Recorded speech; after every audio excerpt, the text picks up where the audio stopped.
বৌমা, আমার ছেলেকে বলো তো আমাকে আরেকটা ডাক্তারের কাছে নিয়ে যেতে। আগের ডাক্তারের ওষুধ খেয়ে কোনো উপকার পাইলাম না। 2 দিন আগে তো আপনাকে ডাক্তারের কাছে নিয়ে গেল, 2 দিন ওষুধ খেয়ে কেমনে উপকার বুঝলেন? আগে সম্পূর্ণ ওষুধ শেষ করে তারপর অন্য ডাক্তার দেখানো যাবে। আচ্ছা ঠিক আছে। বৌমা, তোমার ননদ আসবে কালকে। আমার ছেলেকে বলো তো একটু ভালো মন্দ বাজার করতে। কেন ভালো মন্দ বাজার করা লাগবে কেন? সে তো 2 দিন পর পর আসে, আর আমি 2 দিন পর পর এত আয়োজন করতে পারবো না। সে হঠাৎ করে আসবে, মাকে দেখতে, যা ডাল ভাত রান্না করবে তাই খেয়ে যাবে। বৌমা, তুমি সবসময় আমার সাথে এমন ব্যবহার করো কেন? সেদিন ডাক্তারের কাছে যেতে চাইলাম, তুমি যেতে দিলে না। এখন তোমার ননদ আসবে বলছি, তুমি সেই কথা শুনে আমাকে যা ইচ্ছা তাই বলতেছো। ও আচ্ছা তাই? আপনারা আমার সাথে আগে কি ব্যবহার করতেন সেসব কি ভুলে গেছেন? আমি অসুস্থ হলে আপনার ছেলে যদি ডাক্তারের কাছে নিয়ে যেতে চাইতো, তখন বলতেন একটা নাপা খেয়ে শুয়ে থাকতে বল, এমনি এমনি ঠিক হয়ে যাবে।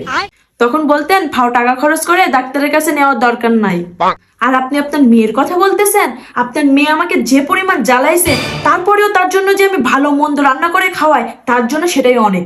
আমি যদি কোনো ভুল করতাম, আপনারা আমাকে উঠতে বসতে কথা শোনাইতেন, আমার সাথে কুত্তা মতন ব্যবহার করতেন। আপনি কি ভুলে গেছেন? আপনি আর আপনার মেয়ে দুইজন কান্না করতে করতে আমার নামে আপনার ছেলের কাছে আজে বাজে কথা বলতেন।